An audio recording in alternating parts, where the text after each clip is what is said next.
Let's go next to Jim from Chattanooga. Jim, welcome.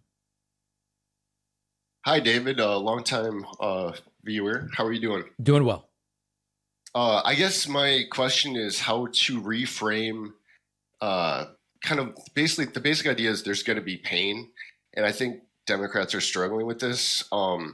Basically, a lot of the problems are right now that we're suffering from are from kicking the can down the road. And a lot of the solutions tend to have short term sacrifice involved. How do we reframe that so people that are in their 60s who will never enjoy a working universal healthcare system are willing to make that sacrifice? Well, this isn't really like a new thing that humans do. I mean, I think for most humans with a normal emotional landscape, the idea that we might do something that's good for the species we belong to, even if I won't personally benefit from it, is still a completely reasonable thing to do. I mean, the interstate highway system took a very long time to build, and many of the people that supported their tax dollars going to it didn't live long enough to enjoy it. And I mean, Right. it doesn't seem. I think the weird thing to me isn't why the weird thing to me would be that more people wouldn't, of course, understand that the way things are, some of the good things we have today, we have because people who didn't benefit from them were okay supporting them financially. And that as a result, we should do the same thing to keep improving society. It would be, if we have to explain that to people, then we're in real trouble.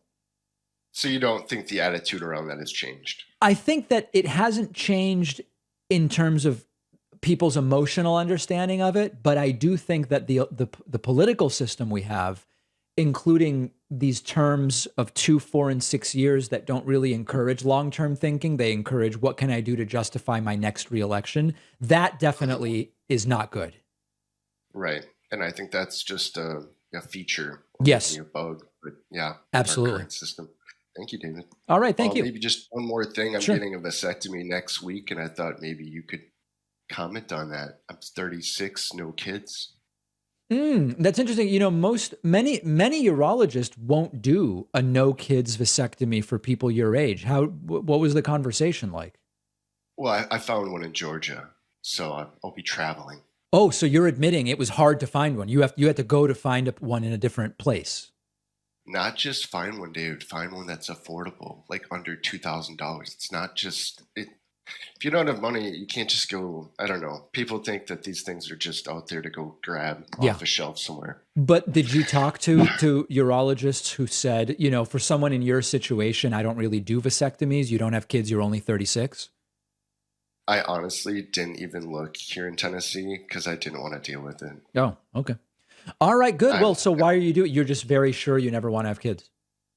well, and I live in Tennessee. I mean, I don't want to be forced into fatherhood. Sorry, I just don't. Okay, what do you mean by that? Well, I think we had a trigger law here. So when Roe was overturned, I think it's 6 weeks now. It might be 6 weeks, but it may be Oh, I even see what more you're saying. stringent than that. I see what you're saying. Any thought to maybe freezing sperm so you have the option? Uh no, there's probably a couple little Jimmys floating out there somewhere. They can, you know. I'm just kidding, David. I'm just kidding. No, I haven't considered that. Okay. All right, very good. Jim, thank you. Good luck with the procedure. Love you, David. Thank All you. right, take Keep it care. up. Love you, buddy. Okay, we're going to take a quick break. If you're holding, don't hang up. We are going back to the phones on what has been an eventful day, Stand by, right back to the phones in a moment.